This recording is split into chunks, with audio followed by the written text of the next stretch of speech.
the hill an hour after sundown. 1,000 miles alone that day I'd come.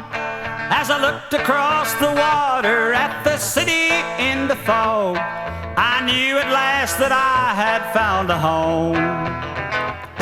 I gassed that truck of mine across the last bridge that stood between my sorrow and my dreams. I left it down on Broadway by a big no parking sign, kicked it once and threw away the keys. I took off down the street with just my dobro. $30 was a jingling in my jeans. I knew I'd never go back to Decatur, 'cause the first block that I walked, here's what I seen. There were pretty co-eds on the stage at Big Al's. Carol Doda showed a pair of 44s, and every club I passed had a greaser dressed in black, telling you that his place offered more.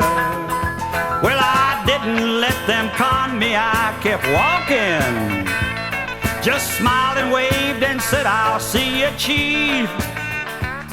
I kept right on a-walking for an hour, till I came upon this dimly lighted street. Well, I stopped and sat down on the curb just to rest 'em.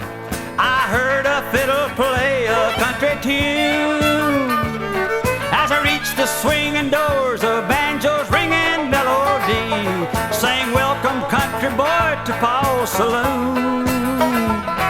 I pushed the doors wide open and I stepped in. There must have been 100 pretty girls. An Alabama boy was singing, yodeling. High and strong my blood began to curl. Well, I didn't ask or wait to be invited, just pull my dobro out and sit right in.